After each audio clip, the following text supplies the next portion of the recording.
Hi అండి, welcome to cherries food. నేను మీ సునీత. ఈరోజు నేను ఇంట్లో వంకాయ ముక్కలు వేసి దోసకాయ రోటి పచ్చడి చేశానండి. చాలా బాగుంటుంది. వేడి వేడి అన్నంలో ఈ దోసకాయ రోటి పచ్చడి వేసుకొని కొంచెం నెయ్యి వేసుకొని తిన్నామంటే రుచి అద్భుతంగా ఉంటుందండి. దీనికోసం ముందుగా స్టవ్ వెలిగించుకొని ఇలా ఒక బాండీ పెట్టుకొని 1 స్పూను ఆయిల్ వేసుకోవాలి. ఈ ఆయిల్ వేడైపోయిన తర్వాత 2-3 స్పూన్లు పల్లీలు వేసుకోవాలి. ఈ పల్లీలని ఇలా స్టవ్ లో ఫ్లేమ్లో పెట్టుకొని ఇలా మంచిగా వేగనివ్వాలి. ఇలా వేగిన పల్లీలను తీసుకొని ఒక గిన్నెలో పక్కన ఉంచుకోవాలి.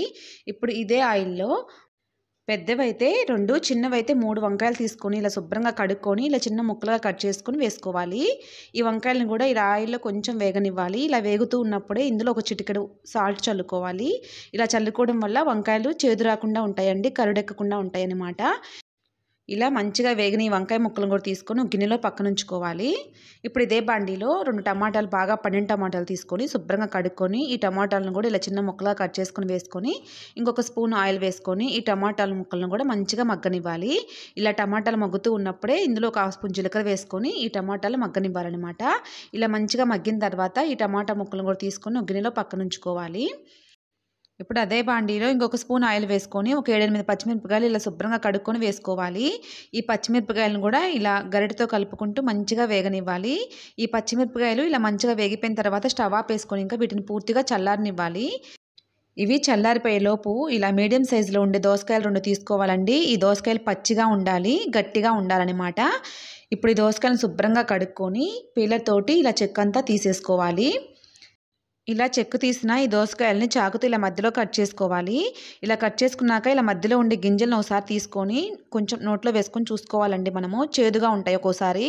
చేదు వస్తే పచ్చడికి పనికిరావన్నమాట దోసకాయలు. చేదు లేకపోతే వాడుకోవాలి మనం పచ్చడికి.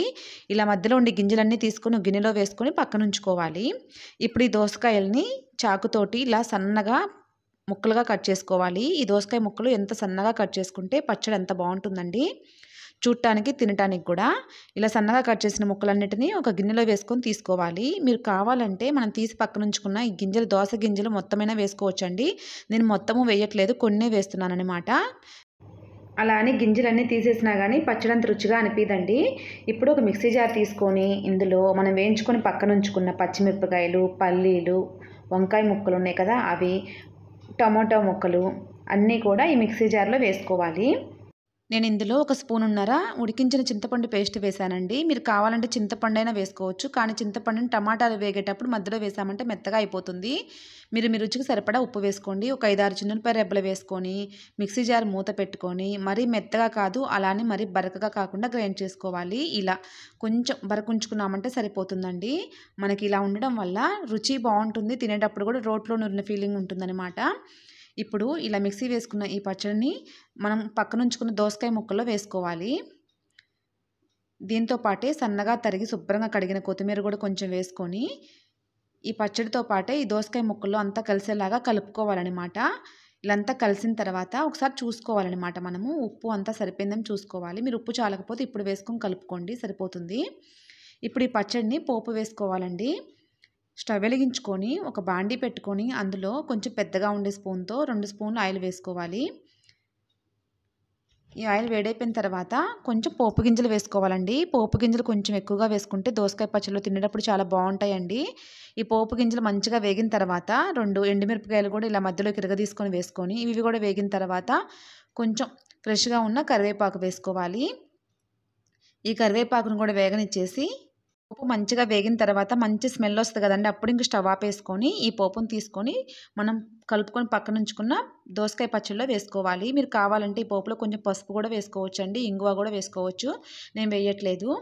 ఈ పోపు అంతా కూడా ఈ పచ్చడిలో అంతా కలిసేలాగా కలుపుకోవాలి.